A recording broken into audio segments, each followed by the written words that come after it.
Hello everyone, I'm Becky Goldsmith with Piece of Cake, and I want to show you how to use Jen Kingwell's hand piecing template. This is her diamond shape. She calls it postcard project number 2. Now I look at this and I see, yes, it would make a great pillow, and what I also see is that using the right fabrics, it would make a nice background, it would make a nice border.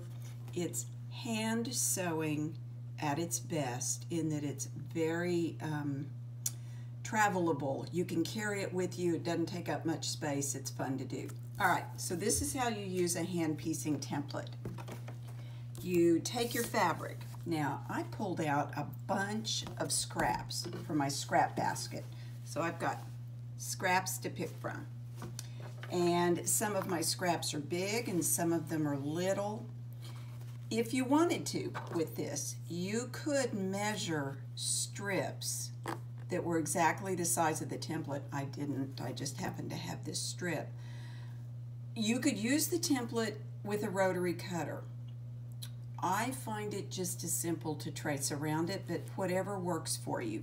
It is easier, I think, if you've got one straight edge to work from, just because it cuts down on a tiny little bit of the cutting. I'm using my sandpaper board to hold the fabric flat. I've placed the template, it really doesn't matter, both sides are right side up. I've placed the template on the wrong side of the fabric. I'm making sure it's lined up cleanly with the edge of the fabric, and I'm going to lightly trace around it with my pencil. Now this is the Palomino Blackwing 602 firm pencil. I love it for this, especially when I use it with the long point sharpener, because it gives me a long enough point so that I can reach in and mark the little dots. You need to mark the little dots, and it's a good idea to go ahead and do it while you are tracing it. Before you move on, go ahead and draw the line connecting the little dots using the edge of the template. And what I find is the less I shift the template around, the more efficient I am. I'm on camera now, so I'm not being terribly efficient. But as you work, you'll get the idea. Let me go ahead and do this. Now I'm going to do it this way because it's easier. Don't make your pencil line too dark. Keep it fine, because this second line is the line you're going to sew on.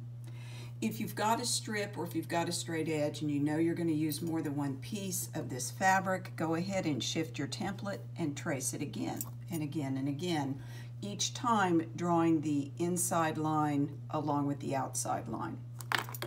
When you're ready to cut, I think it's easier, whoops, I've got to go over here and grab my scissors. Got them. I like to use a slightly longer scissor for this rather than a little bitty short scissor. And I'm using my longer professional scissor because it's got such a good edge. Cut right down the center of that line, especially if you've bumped one shape next to another, next to another. Now, when you trace around these fabric shapes, if you let your pencil get too blunt, your line is going to get wide, and you really don't want the line to get too wide, not only because it's a little bit messy, but because you might end up cutting the shapes bigger than they need to be. Accuracy is important if it's important to you in the finished piece, because if you cut your seam allowances all different sizes, it makes it harder and slower to line them up when you do the hand piecing. All right, so that's how you use the template. I'll make a separate video to show you how you hand piece it. I hope you enjoyed this, and may you have many happy stitches. Thanks for watching.